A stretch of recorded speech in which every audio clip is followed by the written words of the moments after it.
നോക്കാം ഇതിലേക്ക് വേണ്ട സാധനങ്ങൾ എന്തൊക്കെയാണ്. അതിന് വേണ്ടിയിട്ട് ഞാനിവിടെ 2 കപ്പ് ബസ്മതി റൈസ് എടുത്തിട്ട് 2 കപ്പ് ബസ്മതി റൈസ് എന്ന് വെച്ചിട്ടുണ്ടെങ്കിൽ 400 ഗ്രാം റൈസാണ് ഞാനൊരു മെഷർമെന്റ് കപ്പിലാണ് എടുത്തേക്കുന്നത്. ഈ റൈസ് നമ്മൾ നന്നായിട്ട് കഴുകിയിട്ട് ഒരു അരമണിക്കൂർ വെള്ളത്തിൽ ഇട്ടിട്ട് ഒന്ന് കുതിർത്തിരിക്കണം. പിന്നെ നമുക്ക് ഇതിലേക്ക് വേണ്ടത് സവോളയാണ്. അതിന് വേണ്ടിയിട്ട് ഞാനിവിടെ ഒരു മീഡിയം സവോള ചോപ്പ് ചെയ്തെടുത്തിട്ടുണ്ട്. പിന്നെ 1 table spoon ginger garlic paste, പിന്നെ പച്ചമുളക് നമ്മുടെ ടേസ്റ്റിനനുസരിച്ചിട്ട് എടുക്കുക. പിന്നെ മല്ലിയില വേണം. പിന്നെ ഞാനിവിടെ 2 ടേബിൾ സ്പൂൺ ജീരകം എടുത്തിട്ടുണ്ട്.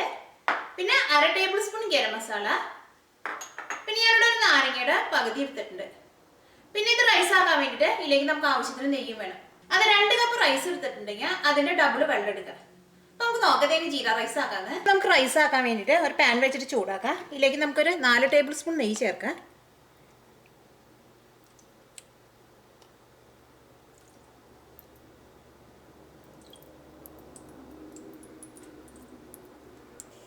ഈ ചൂടായ നെയ്യിലേക്ക് നമുക്ക് ഏറ്റവും ആദ്യം ജീരകം ചേർക്കാം. ഞാൻ 2 ടേബിൾ സ്പൂൺ ജീരകം ചേർക്കുന്നത്. ഈ ജീരകം ഈ നെയ്യിൽ കിടന്നിട്ടൊന്ന് മൊരിഞ്ഞ് കഴിയുമ്പോൾ ഇതിലേക്ക് നമുക്ക് സവോളയും ജിഞ്ചർ ഗാർലിക് പേസ്റ്റും ചേർക്കാം. ജീരകം നന്നായിട്ട് മൊരിഞ്ഞിട്ടുണ്ട്. ഇതിലേക്ക് നമുക്ക് സവോള ചേർക്കാം.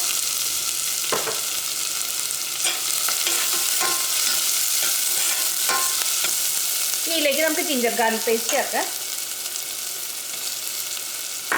പച്ചമുളക് ചേർക്കാം.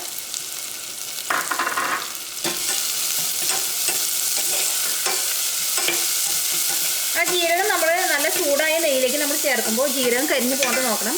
ജീരകം ഇട്ട വഴിക്ക് തന്നെ ജീരകം പെട്ടെന്ന് മുരിയും. ഈ സവോള നമുക്ക് നെയ്യിലിട്ടിട്ടൊന്ന് വഴറ്റിയെടുക്കാം. സവോള നന്നായിട്ട് മൊരിയേണ്ട ആവശ്യമില്ല, സവോള ഒന്ന് വളർന്നാൽ മതി.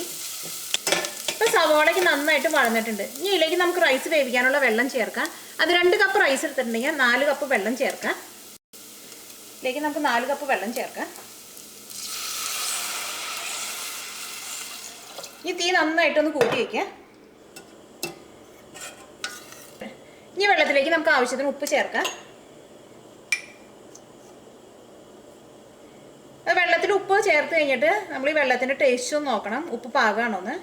വെള്ളത്തിൽ ഉപ്പ് കുറച്ചൊന്ന് കൂടി നിൽക്കണം. അപ്പോഴായിരിക്കും ആ റൈസിൽ കറക്റ്റ് ഉപ്പ് ശരിയായിട്ട് വരാം.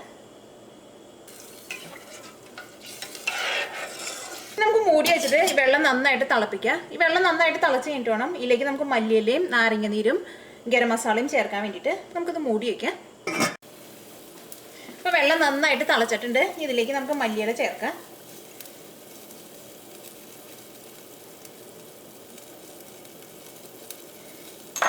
ഗരം മസാല ചേർക്കാം. ഞാൻ ഇവിടെ 1/2 ടേബിൾ സ്പൂൺ ഗരം മസാലയും ചേർക്കുക.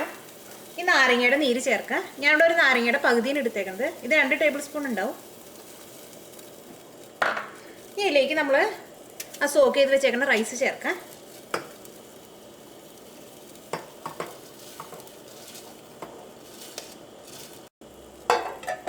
ഇത് നമുക്ക് നന്നായിട്ടൊന്ന് മിക്സ് ചെയ്യാം. നമുക്ക് മൂടി വെച്ചിട്ട് ഈ റൈസ് നമുക്ക് വേവിക്കാം. ഈ വെള്ളം നന്നായിട്ട് തിളച്ച് കഴിയുമ്പോൾ പിന്നെ ഒരു ലോ ഫ്ലെയിമിൽ ഇട്ടിട്ട് വേണം റൈസ് വേവിച്ചെടുക്കാൻ വേണ്ടിയിട്ട്. നമുക്ക് മൂടി വയ്ക്കാം. വെള്ളം നന്നായിട്ട് തിളച്ച് കഴിയുമ്പോൾ നമുക്ക് തീ കുറച്ച് വയ്ക്കാം. നമ്മൾ റൈസ് ചേർത്ത് കഴിഞ്ഞിട്ട് ഈ വെള്ളം നന്നായിട്ട് തിളച്ചിട്ടുണ്ട്. ഇനി നമുക്കൊരു ലോ ഫ്ലെയിമിൽ ഇടാം. നമുക്കത് മൂടി വെച്ചിട്ട് റൈസ് നമുക്ക് വേവിച്ചെടുക്കാം. ഇപ്പം നമ്മൾ റൈസ് നമ്മൾ വെച്ചിട്ട് ഒരു 15 മിനിറ്റ് കഴിഞ്ഞു. അപ്പോൾ റൈസ് നന്നായിട്ട് വെന്തിട്ടുണ്ട്. നമുക്കൊന്ന് തുറന്നു നോക്കാം.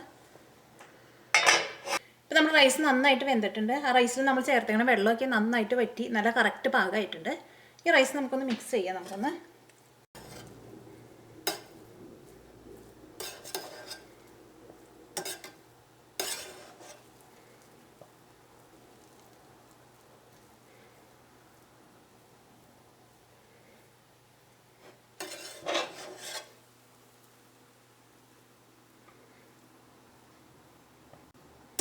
നമ്മുടെ ജീര റൈസ് റെഡി ആയിട്ടുണ്ട്.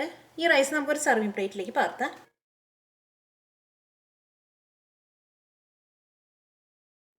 നമ്മുടെ ജീര റൈസ് റെഡി ആയിട്ടുണ്ട്. ഈ റൈസ് കഴിക്കുമ്പോൾ നല്ല ചൂടോടുകൂടി കഴിക്കുക.